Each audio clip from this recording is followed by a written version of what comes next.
சற்று முன் கிடைக்கப்பெற்ற மிக மிக முக்கியமான செய்தி ஒன்று வெளியாகி உள்ளது. திராவிட முன்னேற்ற கழகத்தின் மிக முக்கியமான அமைச்சராக இருக்கக்கூடிய செந்தில் பாலாஜி மே 2ஆம் தேதி நீதிமன்றத்தில் ஆஜராகவில்லை என்றால் அவரை பிடிவாரண்ட் மூலமாக காவல்துறை கைது செய்யலாம் என்று நீதிமன்றம் உத்தரவை பிறப்பித்துள்ளது.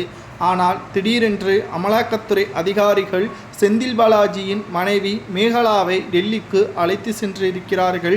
இது பரபரப்பை ஏற்படுத்தியுள்ளது.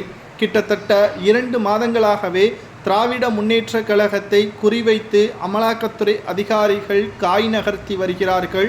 எப்படியாவது சிறையில் அடைத்துவிட வேண்டும் என்பதற்கா என்று பார்த்தால் நிச்சயமாக அதுவும் ஒரு காரணம். ஆனால் கூண்டோடு சிறையில் அடைக்க வேண்டும், தமிழகத்தில் ஆட்சியை கலைக்க வேண்டும் என்பதை மிக மிக அதிக அளவு கவனத்துடன் தான் திமுகவினர்கள் செய்த பித்தலாட்டங்கள் அனைத்தையும் வெட்ட வெளிச்சத்தில் அமலாக்கத்துறை அதிகாரிகள் கொண்டு வந்துள்ளார்கள். அது மட்டுமல்ல, தற்பொழுது செந்தில் பாலாஜி அவர்கள் மீது 2 வழக்குகள் பதிவு செய்யப்பட்டிருக்கிறது. ஒன்று, அதிமுகவில் அமைச்சராகும் பொழுது அவர் வேலை வாங்கி தருவதாக கூறி பண மோசடி செய்த வழக்கு.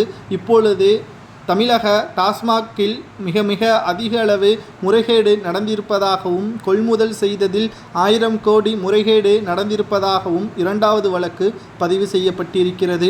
இதில் எதற்காக செந்தில் பாலாஜியின் மனைவியே விசாரணைக்காக அழைத்து சென்றிருக்கிறார்கள் என்று நாம் பார்க்கும் பொழுது நமக்கு கிடைத்த தகவலின் அடிப்படையில் 1வது வழக்கில் செந்தில் பாலாஜி அவர்கள் வேலை வாங்கி தருவதாக கூறி 100க்கும் மேற்பட்டவர்களிடம் பல கோடிகளை ஊழல் முறையில் பணப்பரிவர்த்தனை செய்திருக்கிறார். சட்டத்திற்கு விரோதமாக அதில் பல கோடி சொத்துக்களை மேகலா அவர்கள் மீது வாங்கியிருக்கிறார்.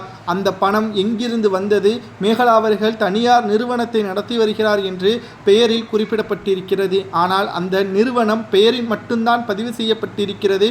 ஆனால் நிறுவனம் நிச்சயமாக இல்லை என்பதுதான் அமலாக்கத்துறை அதிகாரிகள் கேட்கக்கூடிய 1வது கேள்வியாகவே இருக்கிறது. மேலும் இதற்கு பதிலை கூறும் விதமாகவும் விசாரணைக்காக டெல்லிக்கு அழைத்து சென்றிருக்கிறார்கள். செந்தில் பாலாஜியின் மனைவி மேகலா அவர்களது பெயரில் மட்டும் சுமார் 350 கோடி இருக்கிறது. அவரது மகன் மற்றும் மகள் மீதும் பல கோடிகள் சொத்துக்கள் இருப்பதாகவும், அமெரிக்காவில் இவர்கள் இருவரும் இருப்பதாகவும் கூறப்படுகிறது. தமிழகத்தில் தமிழ், ஆங்கிலத்தை தவிர எந்த மொழியையும் கற்றுக்கொள்ளக்கூடாது என்று திமுகவினர்கள் கூறி வருகிறார்கள். ஆனால் அவர்களது பிள்ளைகளும் பேரக்குழந்தைகளும் வெளிநாடுகளில் மட்டும்தான் படிக்கிறார்கள். தமிழை கூட படிக்கவில்லை என்பதுதான் நமது கேள்வி. ஹிந்தியை படிக்கிறார்கள், இல்லை, அது தமிழக மக்களது விருப்பம். ஆனால் அமைச்சர்களது மகன்களோ மகள்களோ தமிழை கூட படிக்காமல் முழு ஆங்கில கல்வியை படிப்பது எதற்காக என்ற கேள்வியை தான்